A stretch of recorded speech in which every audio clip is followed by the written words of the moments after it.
some breaking news for you. We have done a lot of work on this Mountain West Pac-12 situation. And today we find out that there's a bunch of behind-the-scenes work going into an attempt by the Pac-12 to hold the Mountain West hostage. Is that strong? To exert leverage. To exert leverage on the Mountain West. We broke for you today that the Mountain West and the Pac-12 are going to arbitration at the request of the Mountain West Conference. And the funny thing about this request is both sides seem to really want it. I talked to multiple sources on both sides of the line here, the Pac-12 and the Mountain West. I was told directly that while this may be the next logical step, it really needs to be the end of the lawsuit process. You know that the Pac-12 and several of the exiting members from the Mountain West are suing the Mountain West Conference to get out of the poaching fees and the exit fees. Now, a little background on that for you. One of the more interesting parts of this conversation is you have several of those members, including Utah State, Fresno State, Colorado State, who crafted these poaching fees. They were involved in negotiating the scheduling agreement with the Pac-12 and crafting these poaching fees. And while the negotiations were going back and forth, at one point it was a $30 million per school, fee. At one point it was much lower than that. The number settled at 14, thanks to the negotiation in part of some of these exiting members who, while they were negotiating that term and the poaching fees, were negotiating with the Pac-12 to leave the Mountain West and join that conference. So you not only left the conference, but you negotiated the poaching fees you knew would be part and parcel to this scheduling agreement, and then you left the conference anyways, and now you are suing the Mountain West to get out of the very poaching fees you yourselves negotiated on behalf of the Mountain West to the Pac-12. And part of this desire to go to arbitration is, if you're an exiting member of the Mountain West Conference, you're double dipping in legal fees right now. You're not only paying the lawyers on the Mountain West side of the line, you're paying the lawyers on the Pac-12 side of the line. And you may say, well, Monty, how is that possible? Well, here's the real bombshell in this entire conversation. Members of the Mountain West that are exiting the conference have yet to give formal notice. And in the Mountain West Conference, and I think this is a really important part of this conversation, in the Mountain West Conference, in their bylaws, there is specific verbiage and language that I'm going to put on the screen for you right here that specifically says any member, institution, any university in the Mountain West may resign membership in the conference. Such resigning member institution, quote unquote, the resigning member may resign the conference June 30th of each year by delivering written notice to the conference and other member institutions on or before June 1st of the preceding year. Now, if you scroll down a little bit, 2 lines, you'll also notice there's a non-refundable $5,000 payment from each exiting member institution to the Mountain West. Now, why is this significant? Because we are about to hit March 1st. And I know you're all very smart, but let's do some math together. March, April, and May. That's 90 days from essentially today that the exiting members of the Mountain West going to the Pac-12 have to provide written notice to the Mountain West that they're intending on leaving the conference. And then they must, by wire, immediately pay a $5,000 fee. Well, here's the problem. Not a single member that is exiting the Mountain West to go to the Pac-12 has provided written notice or sent a $5,000 payment. Okay, Monty, that's great, but why do we care? Here's why you care. Because what happens the moment that you provide notice you are leaving the conference by sending a letter and sending your $5,000 payment? You're no longer on the board of directors in the Mountain West. You're immediately taken out of the pipeline of decision making. So, what is the current state of affairs in the Mountain West right now with these exiting members to the Pac 12? Sources close to the conference, sources at 2 universities today told me directly their belief is, and in practical application, this is a stall tactic on behalf of the exiting members in the Pac 12. They are trying to stall the growth and development of the Mountain West Conference. They are trying to make it so the Mountain West Conference can't do business going into 26 and 27 by stalling and delaying. Because now they're still on the board of directors.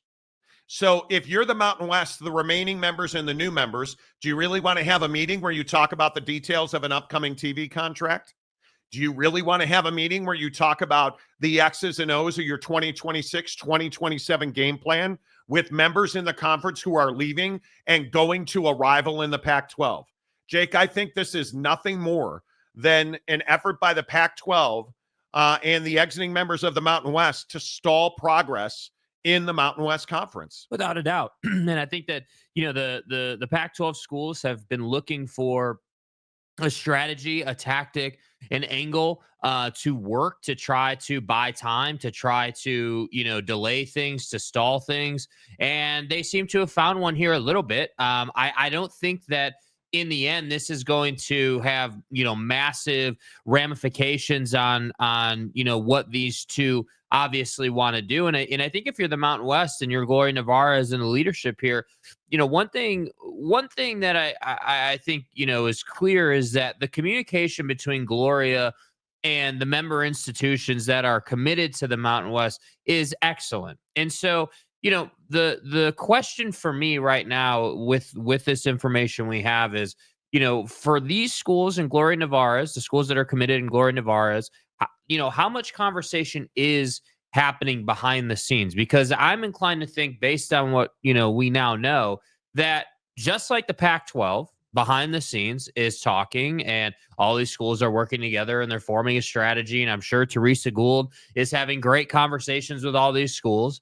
I'm inclined to think that the Mountain West is doing the same thing. And it seems to be one of these situations where we kind of have both sides. They're both, kind of operating in their own way independently. Yeah. And the paperwork is kind of bringing them together and making it kind of a not a confusing situation, just a more complicated situation. And so it does beg the question, like, who's going to be the person in the room that stands up and says, hey, this is what the paperwork says. This is what you guys want to happen. And we got to find that middle ground. And I think that's why we're getting this, mediation, situation developing. They need some way to sort of move forward together. Well, and I think it was very interesting. I talked to a source on the Pac-12 side of this situation today, who said we need mediation as much as the Mountain West does, because there's not a scenario in the current ecosystem of college athletics where a G5 conference, let alone 2 G5 conferences, can be paying exorbitant legal fees. The whole goal here, as we have reported on this show for months, it was never to wind up in front of a judge arguing your case. The whole goal here, if you're the Pac-12, was to reduce these fees as much as possible. The whole goal here, if you were the Mountain West, was to get as much in fees as possible. I think both sides realize that goal by going to mediation. And I am told, and pretty passionately by some, people directly involved in this process today, this is going to settle in mediation, because neither one of these conferences has the financial wherewithal or ability to spend tens of $millions more in legal fees. And that's all you're doing if this goes to court. And if it goes to court, it's going to be very difficult for a judge to rule on this with any kind of definitive, final call or ruling. There's going to be appeals. It's just going to drag on forever. So going to mediation, while it was the next appropriate step, I think, as we've reported on this show, was always the next step. But I think truly, the news of the day with the Mountain West and the Pac-12 is the statements that we are getting from exiting members. For instance, here is your comment, if you will, from Utah State University. And this is almost exactly across the board of what we've gotten from pretty much every exiting member, and dead silence from the Pac-12 conference. The Mountain West Conference referred us to the universities. The universities don't want to talk about it. And the question that was asked here specifically, and I am going to read you the email that I sent directly to the Mountain West Conference, to the exiting members of the Mountain West Conference, because I think it is pretty damning. I truly think it's pretty damning. I said to the Mountain West today, I'm looking for clarity, I said to Utah State and other exiting members of the Mountain West, I am looking for clarity. Have you sent written notice and your exit fee to the Mountain West Conference, letting them know your intention of exiting the conference? This is the response that Utah State sent back. I will also tell you, as you look here, this is just a link to the media release saying, hey, we're joining the Pac-12 conference. This is a nothing burger, what you're looking at right here. Right. This is in no way, shape, or form, no legal way, as again, I will refer you directly to the paragraphs relating to resignations leaving the Mountain West Conference. That email and that media release in no way serves notice that you are leaving the Mountain West Conference. And I'm also going to take you back to the pro rata that you deserve. Because do you remember when San Diego State, in what was that, 2023? Adela De La Torre, the president at San Diego State, sent a letter to the Mountain West Conference commissioner and all of the members saying our intention is to leave this conference. And then said, no. What? Who, we? What? The pro rata we deserve. You guys remember that letter? That's how you know that this is a bunch of hooey. They know exactly what they need to do. And frankly, they know exactly what they are not doing. Because when I reached one of the administrators at one of the exiting members of the Mountain West Conference today, they chewed me out, got angry and upset, called me a troublemaker for simply asking the question, have you sent written notice and the required fee to the conference to let them know that you are exiting and going to the Pac-12? Not, no, we have not no comment. Hey, why are you stirring the pot here? This person said to me, why are you stirring the pot here? You're a troublemaker. That's what I was told today. For asking the question, have you sent a written notice and the required fee? $5,000 wired to the conference upon written notice that you are resigning your place in the conference. Have you done that? And there was frustration. There was anger. There were essentially no commenting through emails that have no comment in them. Mm-hmm. The exiting 10 members, or the exiting members of this conference, know exactly what they're doing. But there is also a kind of a look inside, because you also have this right here. The new members of the Pac-12 have not signed a grant of rights. They have not signed a charter, a membership agreement. And when I called the Pac-12 conference today, nobody called me back. When I emailed the Pac-12 conference today, nobody emailed me back. And it's very telling that if I email the Mountain West or I call the Mountain West, they're essentially saying you need to ask the exiting members. When you call the Pac-12, they don't say anything. They don't want to comment about it. When you contact the exiting members, they get upset. They don't answer your questions. They call you names. And I think the interesting point to this headline here about, hey, the exiting members of the Mountain West have not signed their agreement with the Pac-12 to officially join yet, brings me back to what J.D. Wicker said earlier this week, where J.D. Wicker and I don't feel like a lot of people caught this, but when I heard this, it stood out to me. JD Wicker was making a point about, hey, we're going to have, he says, and you'll hear it in a minute, that they are going to have their media rights done by the end of March. But I want you guys to listen to the fact that he brings up the term MOUs signed in this clip. He's not saying, in this clip, he shouldn't be saying anything about MOUs. Because MOUs have nothing to do with Jake. He shouldn't be saying anything at all. Well, if we're being honest, right? I agree with that 100%. He should be letting Teresa Gould speak on this. I agree. He stepped out of line.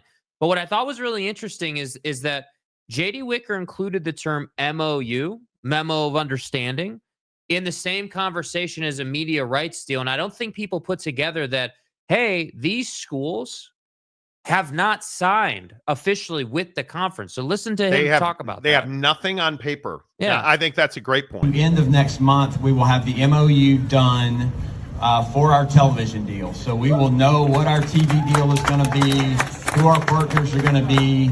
I will say this, they're entities that you're familiar with, that you would recognize. We're going to get great exposure. And the really good thing is we're going to get more exposure. It's not just going to be football and men's basketball, but it's going to be all of our sports are going to have the opportunity for this increased exposure. It's going to be increased revenue, which is a big thing for us. So that's really the next big piece. Once we know that, then we can go recruit that 8th football playing member. We need one more football playing member that has all of its sports to meet FBS rules or NCAA FBS rules. And then after that, we'll figure out if we're adding 1, 2, or 3 more schools, and whether they're coming in all of their sports. They might be coming in some of their sports. What are you doing, JD Wicker, at San Diego? That's the athletic director at San Diego State. Now, what did I just mention? The fact that they sent a letter to the Mountain West offices and each of its member institutions saying we're leaving in 2023. And then we're like, no, we didn't do that. And now you have JD Wicker saying, oh yeah, we'll have a memo of understanding on the TV deal done by the end of March. Yeah. And you also have the people negotiating their TV deal today having a disastrous interview with Sports Business Journal where they essentially said nothing. Nothing's happening. We're not talking to anybody in specifics. So now we're just going to get a deal done in like 3 weeks and have a memo of understanding. And here's the thing that, and you tell me if I'm wrong about this, but what really, the reason this caught my attention is because memo of understanding and, media rights don't typically go together when administrators speak. Typically what you hear, and again, maybe I'm nitpicking, I'm open to that, okay, cool. But I've never heard an administrator say, hey, we're going to have the MOU signed on our media rights deal.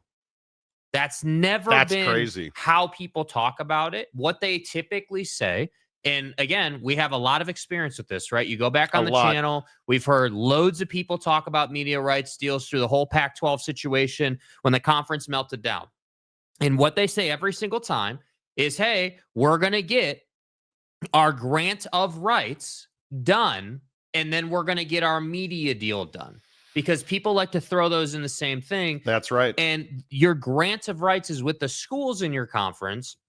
Your media deal is with the TV partners. So my point in this is to say something like, hey, we're going to get the MOU done on our media rights does not actually add up. And when this came out, when you told me about all this stuff today that we learned, it makes me think, hey, JD is obviously having these conversations and is ahead of the curve on the information, of course, but they're confusing the two. Yeah. Which makes me feel like, yeah, these schools haven't signed a damn thing. And that's why you don't have a media rights deal done yet, because the TV partner's not going to do that with you until you have your schools. And again, I can tell you, I talk to people in television all the time.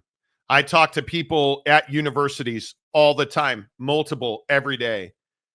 Everybody who I have spoken to in television about this Mountain West Pac-12 situation knows exactly who the Mountain West is talking to, knows that they're talking to Fox, knows that they're talking to CBS, believes that they are talking about an extended deal with Turner. But it was interesting today. A source in the television network said to me, in the television industry said to me, I wouldn't expect a deal out of the Mountain West until late spring or early summer, because you're not going to announce a deal when you have a deal in place for the next 18 months. Mm-hmm. And frankly, they do have a deal in place for the next 18 months. And listen to what Gloria said, right? Because Gloria basically intimated when she came on our show last week to do an interview, we had her on. She basically said that she's 100% confident that they're going to get a deal done, but that she wasn't going to speak on timeline because there wasn't a hurry. They weren't trying to go fast. They were going to go through the process. That's right. She said that. So she said that here. How is your relationship with your TV partners from your perspective? And B, how close do you actually think you are to getting a new media rights deal for the Mountain West Conference? Yeah. So, we've had long-term partnerships with CBS and Fox at the Mountain West. And of course, I've been in this business for 30 years. So of course, it's a small world when it comes to that. We've known each other for decades. So we do have very strong relationships with those two, and we are working with them on what a new media would look like. I am very, very confident, 100% confident. We will have a media deal. When it will be finalized and what it will be, that's still in the works. And these things take time, and we're ahead of schedule. So while we're moving with urgency, I don't think we have a rush to hit a deadline. I think that tracks. Pretty definitive. And now I had totally forgotten about that. Now a high-ranking official in television says why would they be in a hurry? And so I go back to, because I asked this same individual about what Teresa Gould said about a transformational partnership. Right. Right. Now, before I tell you what I was told today about this comment, listen to the comment. The one thing I keep saying to potential partners is, given where we are as a league, I don't want these partnerships to be transactional partnerships. I don't want this to be a media rights partner writing us a check and televising a bunch of games. We need these partnerships to be transformational at this point, and for somebody to really jump in with us and say, we want to help elevate and reimagine the new Pac-12. Yeah. Front Office Sports with the Teresa Gould interview there. And I will continue to tell you, when I talk to television people about the Pac-12 TV deal, nobody is exactly sure who they are talking to. And nobody is exactly sure what that deal is going to look like. Most people I talk to say, when you say things like, we need a transformational partner, it's not a good thing. That means you're not talking to anybody.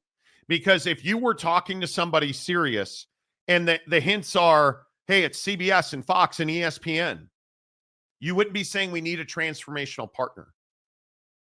And I think it's very interesting that a TV executive today told me if they said that while I was negotiating with them, I might find myself offended. And I think it's interesting because if you're talking to ESPN, are you talking about how you need a transformational partner? No, you're talking about how you have the best of the best. We're talking to the biggest brands in television. Yeah.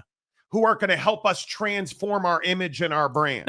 Now, we're not going to play the whole clip, but I want to run the JD Wicker clip back because I want you guys to hear. He kind of intimated this, right? Because he said, hey, we're going to get more exposure. It's going to be done, like kind of pushing forward what they have. So you just heard Teresa Gould say they need a transformational partner. And then JD Wicker says this earlier in the week. End of next month, we will have the MOU done for our television deal. So we will know what our TV deal is going to be, who our partners are going to be. I will say this, they're entities that you're familiar with, that you would recognize. We're going to get great exposure. And the really good thing is we're going to get more exposure. It's not just going to be football and men's basketball, but it's going to be all of our sports are going to have the opportunity for this increased exposure. Listen, I get it. That's two different stories, man. Now, why do I bring all this up and why do we play all these clips? Yeah. We do that because now when you start hearing about our exclusive reporting today that the exiting members of the Mountain West have not begun the process of leaving the conference, and they have until May 31st to do that. They have until the last day of May. And the reason that that's significant is that's 90 days from now. And the reason, according to sources I've spoken to at universities involved in this process, is the belief is they're trying to handcuff the Mountain West. They're trying to put the Mountain West in a situation where they're at a standstill so that they don't continue pulling away. And I can tell you right now, an administrator in the Pac-12 said directly to me today, we cannot allow the gap to widen between us and the Mountain West. And when I said, what does that mean? This individual said, I'm talking about TV, because we're already behind the curve on expansion, which is exactly what we've been saying on the show. That. I think it's 100% accurate. And let's be specific, because I want to make sure that that we're all on the same page about what that means. What that means is that, again, when you're trying to get a media rights deal done for your conference, typically, if you think about it in a traditional sense, like you look at the Mountain West, they have their members, they already have, they're essentially just working on an extension of what they've already got with their current partners, right? And sometimes when there's an extension, you'll add a little piece here, a little piece there. But for the most part, that TV deal and media rights deal is going to look pretty similar. The problem here is that the Pac-12 is in a really, frankly, an unheard of position trying to get a media rights deal done. You don't have but 2 members in the conference officially, right? In an official capacity, you have 2 members in the conference. You've got 6 more, right? Who allegedly, because I'm going to say it, allegedly are going to join the conference. Oh, I don't have any doubt it will happen. Well, but hear me out. Right? So the plan is that these schools are going to join the conference. These schools you see on the screen are going to join the conference. And my question is, how is this going to go down? So you're telling me that you're going to go and get a media rights deal done, allegedly by the end of March.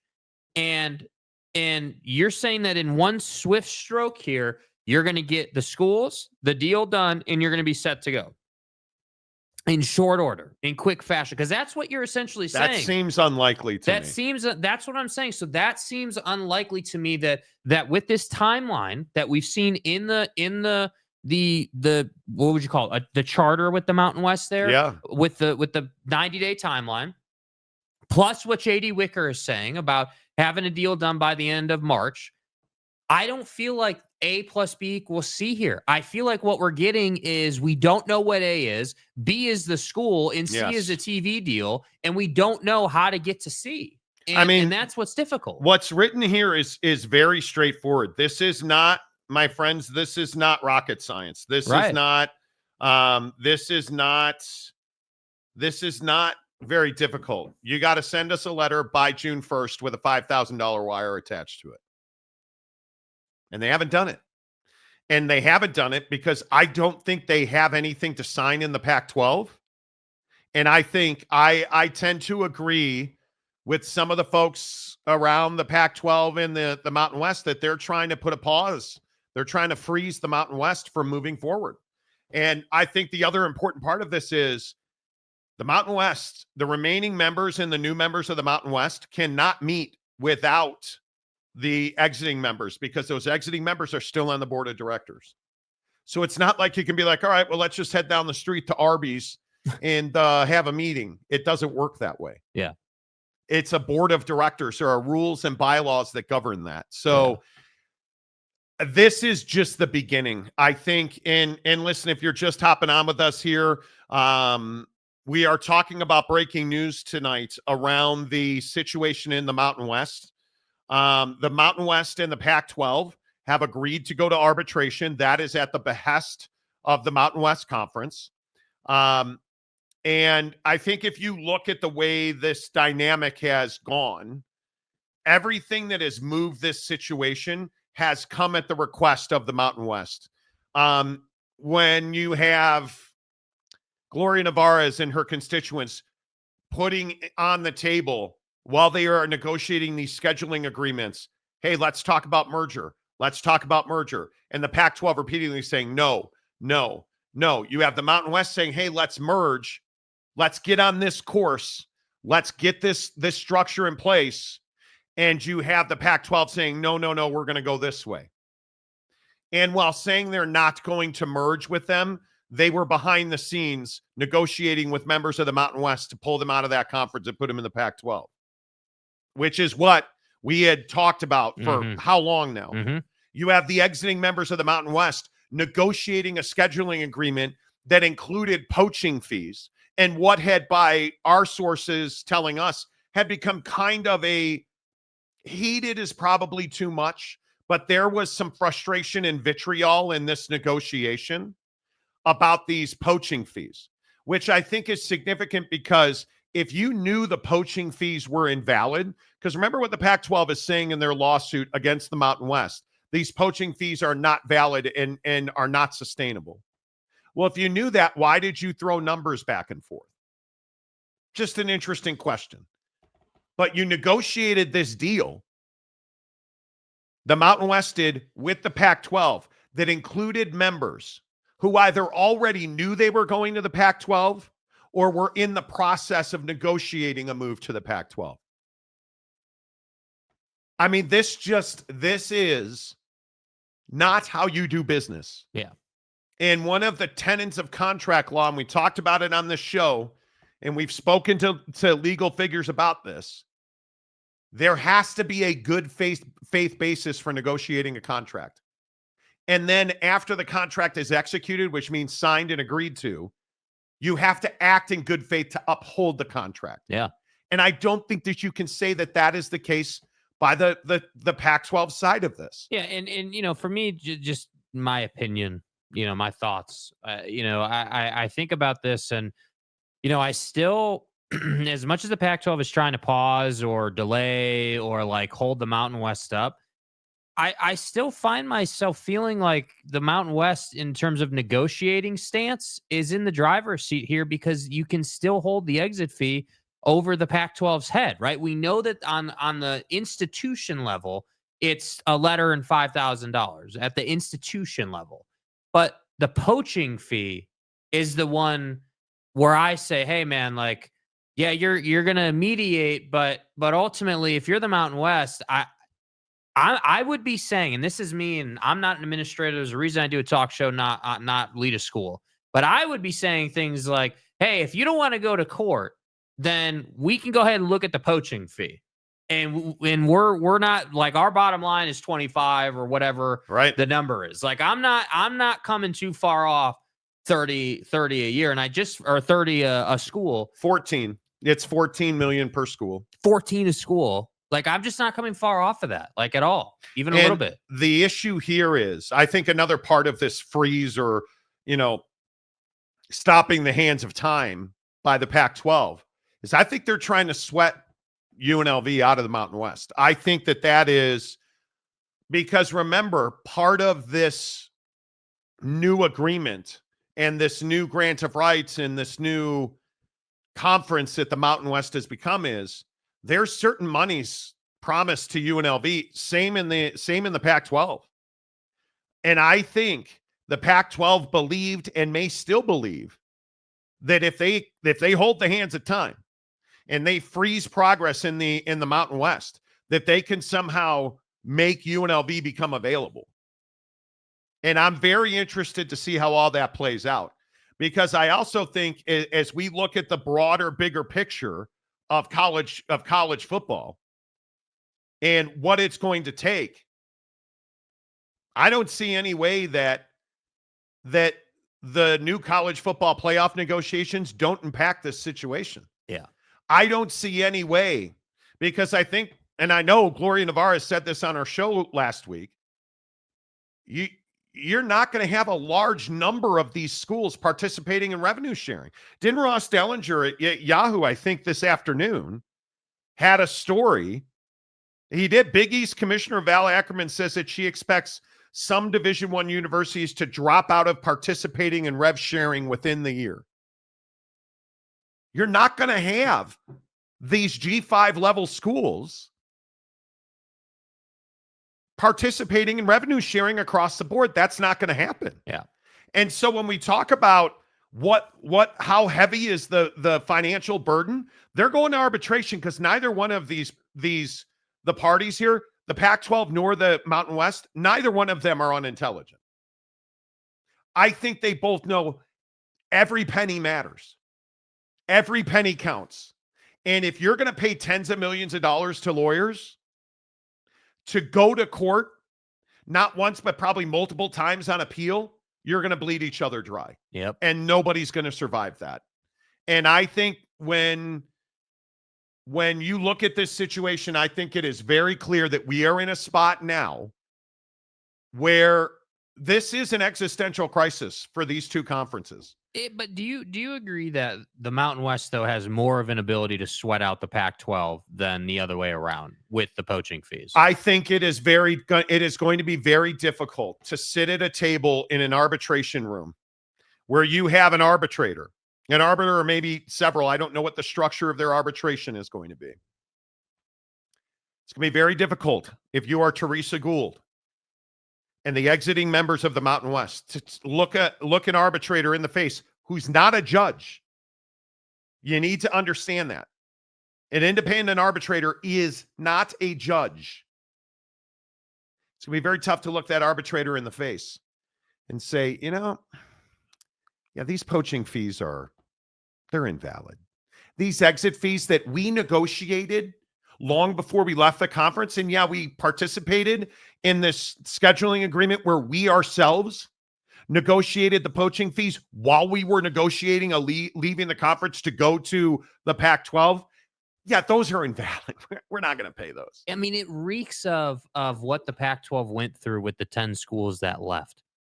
I mean, it doesn't reek of it. Like, it is the same. It's thing, the same, bro. When you have USC saying, no, we're not going to expand. Hey, I got to go. Oh, hey, Big Ten. Hey, Kevin. Hey, Kev. That's exactly what happened. That's exactly what happened in the Mountain West. You had a lack of good faith. Yeah. From these exiting members in the Pac-12. So my point is, with all of that said, when we're talking about sweating people out, whether the Pac-12 is trying to sweat the Mountain West or UNLV or whoever it might be, I guess my opinion is still that I just feel that the Mountain West has more ways to do that to the Pac-12 than vice versa. And it really, this like a year and a half, 2 years from now, when this is all figured out and we look back on this and, we know everything that happened, I really do feel like these situations in college athletics come down to the person in the driver's seat and how much they want to put your feet to the fire. So, like, whether that's Gloria Nevarez, whether that's the administrators or the schools that are staying in the Mountain West, it really comes down to, because there's been a lot of conversation on this show about how, when the Pac-12 went to do the scheduling alliance, the initial thought was, hey, the Mountain West was doing that because they were trying to be nice, right? That they were trying to just, be an advocate of sorts, if you will. And Gloria Nevarez on this show last week very plainly said that they needed to do that to protect themselves, that it wasn't that they were trying to be nice. Yeah, I asked her, and I think that's a great point. I asked her point blank, and I think in a bite that we still have, do you regret talking to the Pac-12? Do you regret it? Do you regret taking that step? Do you regret having those conversations with the Pac-12? Not at all, because without that scheduling agreement, we wouldn't have the protections that we had that helped keep the league together. I mean, that's pretty cut and dry. Without those poaching fees, without that scheduling agreement, the Pac-12 pretty easily could have poached her membership, and there's nothing she could have done about it. Yeah. Because, again, what happened in the Pac-12? Well, the grant of rights was expiring. And what's happening now? The grant of rights is expiring. They need a new TV deal in 18 months. Yes. So it's eerily similar, except you were playing checkers and the Mountain West was playing chess with that poaching agreement. And now a judge is not going to rule on whether they're valid or invalid. It's simply going to be a negotiation with an independent arbitrator of how much are we going to pay? Because that's really what arbitration is going to come down to. So I think it's fascinating. Let's quickly recap it. So they are going to arbitration. I think it's important to note Gloria Navarez and her constituents in the Mountain West are the ones that initiated arbitration. And there was a bunch of hemming and hawing today. They're going to arbitration. That process is going to start shortly. It's not a question of are they are going. It's only a question of what the outcome of that arbitration looks like. And I think you need to watch that very closely because they both have financial obligations to their membership, both new and existing. So we'll see how that goes. Members of the Mountain West, exiting members of the Mountain West have not provided written notice that they are leaving, which is just crazy. It is a tactic, I think saying that they're trying to damage the Mountain West, I think that's strong. I think they are trying to ice the Mountain West and cripple their ability to make new deals. Because right now, and I think this is a really important detail, you can't meet as a board unless the entire board is there, unless you have the minimum requirement of board members there. And that's certainly because they haven't exited the conference, includes those members who have announced their intentions to go to the Pac-12. And you're not going to negotiate future contracts. You're not going to discuss future business into 26 and beyond when you have these exiting members sitting on your board. And I also wonder too, like, when the Pac-12 melted down and they went through all of that with the 10 who were leaving, the fuss was about future distribution, going to the conference or going to the schools and things like that. So in a time when money is clearly of priority to both sides here, I'm curious if there's whether it's, I'm not saying it's specifically tournament shares, but like you can't tell me that part of this process for the Pac-12 more so than the Mountain West is making sure that you can recoup any money you can, whatever opportunities might be out there. Yep. And making this as cheap as possible, which again, I still maintain is going to be damn near impossible to do. I just don't know how you get there. But what did the Mountain West Board of Directors do when schools notified them? Kicked them off the board. Mm-hmm. And so I just, the irony is so thick. Exiting members of the Mountain West Conference have 90 days pretty much from today. They have to notice the Mountain West of their exit on May 31st. Right.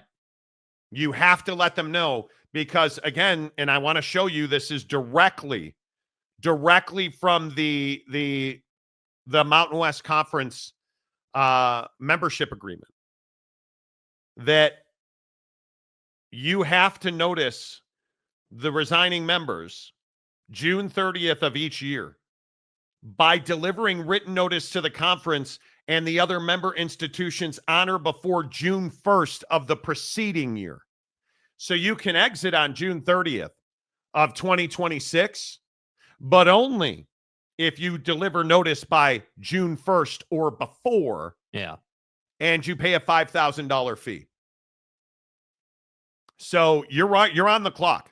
Yeah. You're on the clock and you're running out of time. And I think that there is a certain pressure being applied there. And I think this is also a significant part of it because the new members of the Pac-12 do not have a signed agreement with the Pac-12. They do not have a signed grant of rights. They do not have a memo of understanding signed with the conference. And I think we all took it for granted. Well, I just think it's assumed when the schools behave the way they did. Well, like when you come out that strongly, again, to your point, what you showed earlier in the show about like, hey, like you asked them for comment, Utah State specifically, you asked for comment. What did they send you? Oh, they sent you a link to the press release of the Pac-12 from last September. Yeah, in this case, Utah State from last September saying you joined the conference. So let's not forget that when that went down, these schools did this extremely publicly. Confetti, they were way parades, out, like celebrations. Like, do you remember all the running joke about when you were going to get the new graphic and like when the schools are going to update their Twitters? Like they did all of this very publicly. And so I think when you talk about it was assumed, yeah, I do think everybody, including myself, just assumed that they had those agreements done. Like, look at this. This is a graphic from the Pac-12.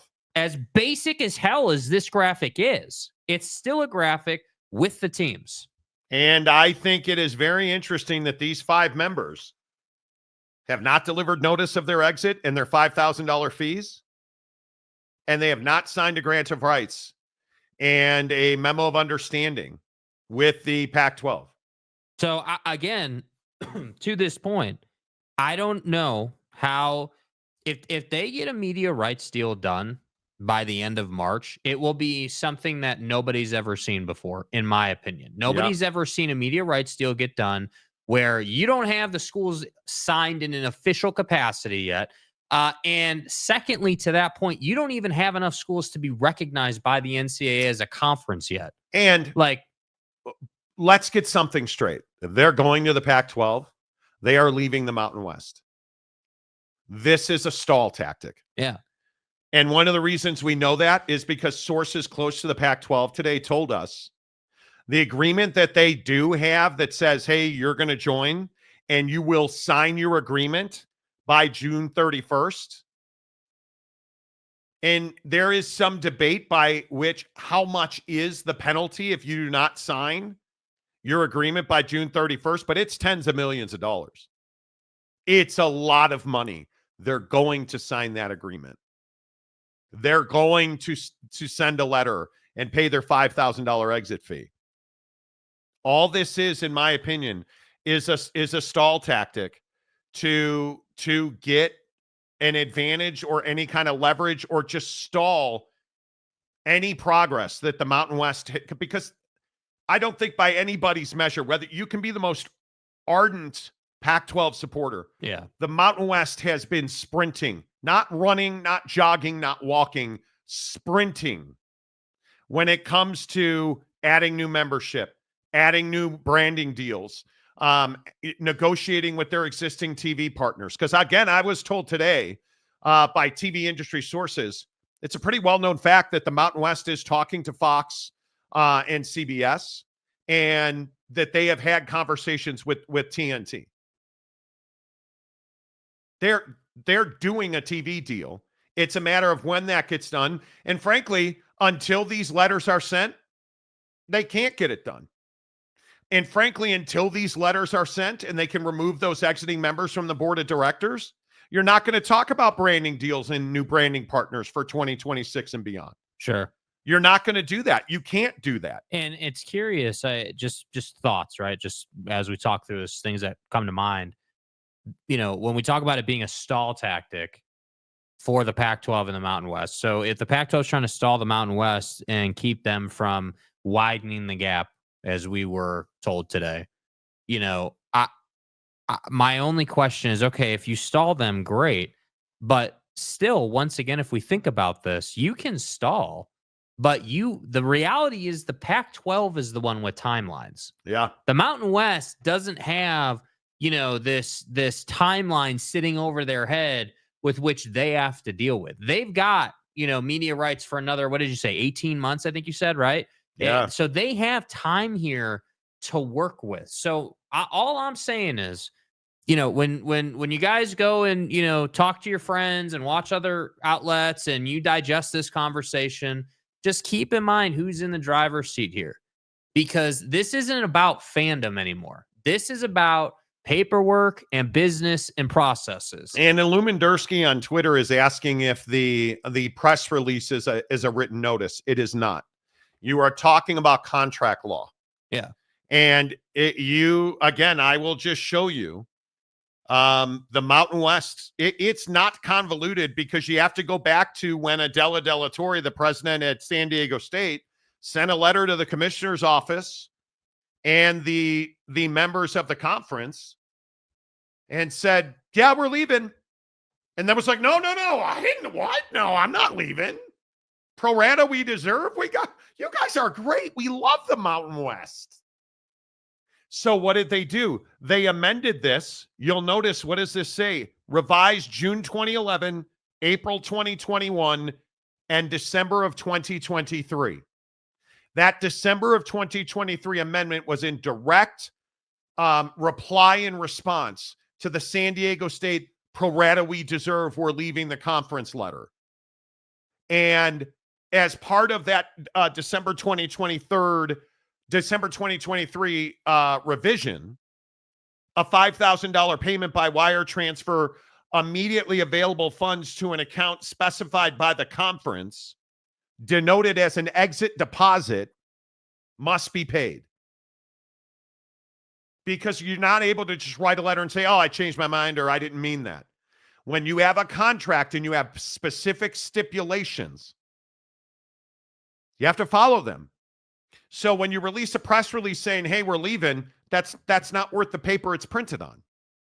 It is all about the letter of the law. And in this case, it's contract law. And it says right here, any member institution may resign from membership in the conference June 30th of each year by delivering, one, a written notice, an exit notice to the conference and other member institutions on or before June 1st of the preceding year, 90 days from today. Right? And a non-refundable $5,000 payment by wire transfer of immediately available funds to an account specified by the conference, denoted as exit deposit. So it's pretty clear. These guys are, the 5 exiting members are leaving. That's not the question. Why haven't they written their notice yet? Why haven't they paid their $5,000 by wire? Because they're stalling. Because I think they knew that it would slow the progress. And I don't think it has, frankly, because the Mountain West has added new members. Yeah. But that it would slow the progress of the Mountain West Conference. And I think when you look at this the entirety of this situation, you begin to understand that it becomes more and more difficult to spin this as anything other than a stall tactic. Right. Yeah. I mean, that's what it has written all over it. I mean, again, I still ask the question, like, okay, let's say you do stall them. What does the Pac-12 and company believe that they're going to get out of stalling them, other than not allowing them to gain momentum in a new, media rights scenario? And yeah, this is the letter. I just found this while we were talking. This is the letter from San Diego State in 2023 that they sent to the Mountain West, saying they intend to resign. And you'll notice what's in there. Hey, we would like to talk about the exit fee. We would see how it says under 1 that requires notification by June 30th. By law, typical requires notification by June 30th of the year preceding the effective date. And they would like to ask for a 1-month extension. San Diego State would also like to discuss the exit fee with full consideration of value added from our recent participation in the NCAA tournament. And then they turned around and said, oh, exit? What? No. What?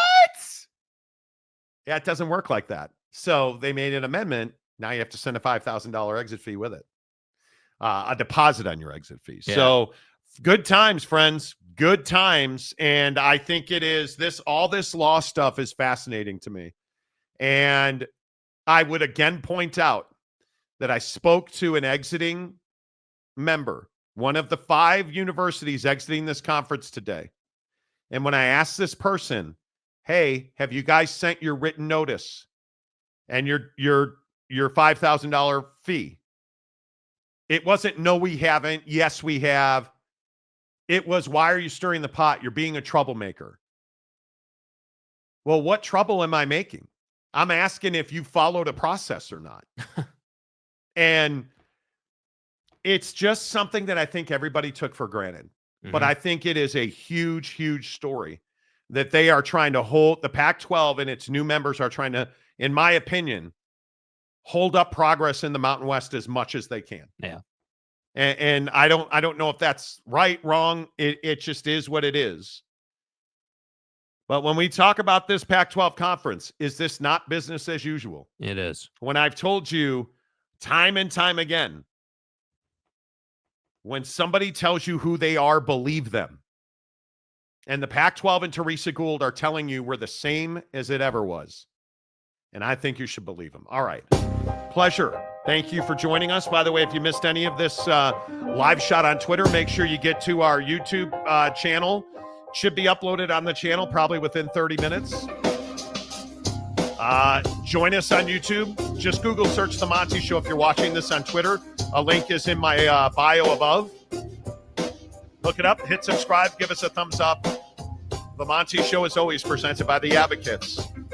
At theadvocates.com, clear risk-free advice. It won't cost you a dime when you chat with an injury attorney live online, 24/7, 365, theadvocates.com. Until Monday, say goodbye, Jake. Goodbye, Jake.